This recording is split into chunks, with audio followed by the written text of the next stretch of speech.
Sabi naman dito, no, Bill 6, no work, no pay rule for members of Congress. O, palakpakan nyo, maganda. Diba? Patas lang. Kasi ganun din naman tayo mga regular na mamamayan, lalo na ako. No work, no pay. Diba? Oh. House Majority Leader Sandro Marcos inihain na ang House Bill 7432. O paano ka lang, no work, no pay for members of Congress Act. Oh, yan. Malamang hindi lang naman sa yung Congress, baka pati yung ano, 'di ba? Kasi yung lower house tsaka ano, pares Congress 'yan. So, bato, para sa iyo yata 'to. Hindi, maganda yan, no? Sign of a true leader. Yung mga kahit masagasaan, kahit sila, yung isa sa mga maano dyan, di ba? Ihataw mo lang. Boss Hanzo. I love it pagka nandito ka. Ito naman, pakinggan natin to. Ano sabi rito? Sabi rito ni Senator Ping Lacson, after dangling the Senate presidency to her, they are now floating the falsehood that it was Senator Loren who volunteered to recruit warm bodies to pave the way for a new Senate majority. It is not only malicious, it is sadistic. That's the ano na kung saan witty tong si ano eh. Nagpapaka-witty. OMG, sabi lang ni Jesus Falsis ni Attorney Jess, OMG, caught in the act na DDS in attempting another Senate coup pero hugas kamay pa din sila. And then I think I did manage to see another post of Attorney Jess stating na ano, parang ayaw ni Bato de la Rosa. Bato de la Rosa is missing and then Bongo is hesitating while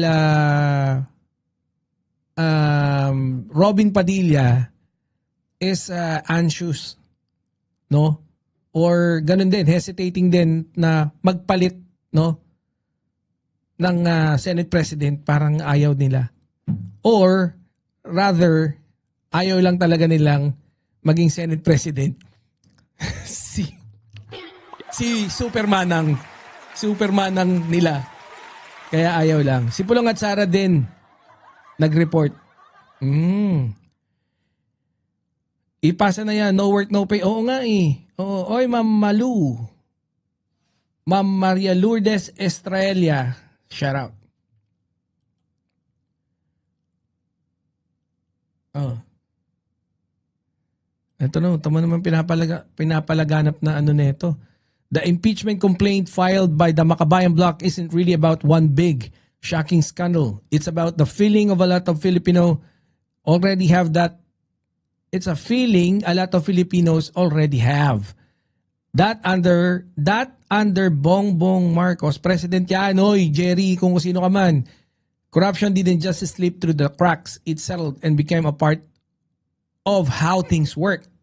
The petition has put the vote today with 35 members of the Justice Committee voting in the affirmative that is sufficient in form and substance. Gago. Yun. Kaya binara siya rito ng tropa pips natin. Ang sabi dito ni Boss Rene, the committee has voted only on the sufficient in form, not in substance. The committee is yet to tackle the substance issue on Tuesday. So kanina yun. And I think, walang sustansya. Mamaya pag-uusapan natin yan. Tingnan natin yung naging usapan nila regarding that one. Ay, ito. Gusto ko lang ipakita to bago tayo pumunta doon. Oh, diba? Napakasalit ni ano. Eto. Ngayon, eto dito ko nakita yung eto yung bangs ni PBBM, no? Ito yung book ni Guanzon ngayon eh. PBBM idol ka ni Guanzon. Grabe, no? Yan ba? Diyan sa picture na yan, no? Although marami magsasabi na, hindi mo makikita yan siya, no? Hindi mo malaman kung may warrant O wala si Senator Batte, wala nga eh, no? Hindi na, nagtatago na, tapos si dinideny naman ni John Vic, sabi naman ni Remulla, ni Ombudsman, meron daw. 'Di ba? Napakagandang pamilya, 'di ba? Palakpakan nga natin. Oh, si Vinny, si Kong Sandro, sino na nga isa? Nakalimutan ko. Grabe. AI yan. AI nga, no? Biruin mo. AI to. Wala namang ganyang ka-perfect na pamilya, no? Kaya ako, no? Isa sa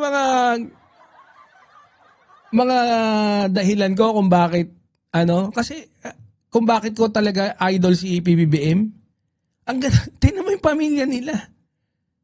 Kung nag-a-addict ka ba ganyan, biruin mo, nag-a-addict daw yan si Congressman Sandro, si PBBM, at saka si F. Elisa.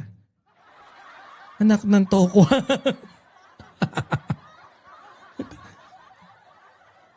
Grabe, oh.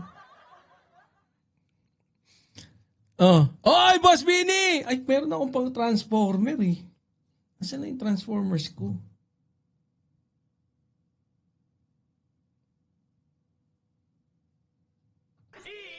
Ay. Yan. Meron na akong transformers, eh. Sabi.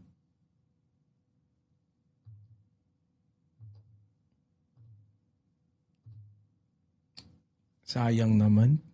Paparinig ko sana kay Boss Bini. Dahil ginawa ko na yung Optimus Prime, eh.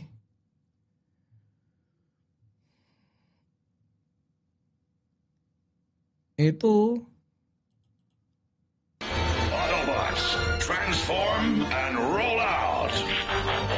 Mas magaling pa rin ako, eh, no? Sa tingin mo, Boss Bini?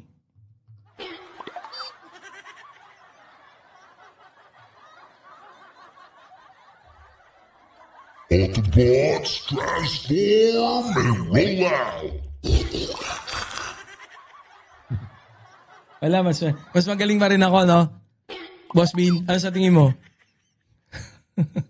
Boss Boy Rimacha watching from Italy. Wala. Inggit talaga sila kay PBBM.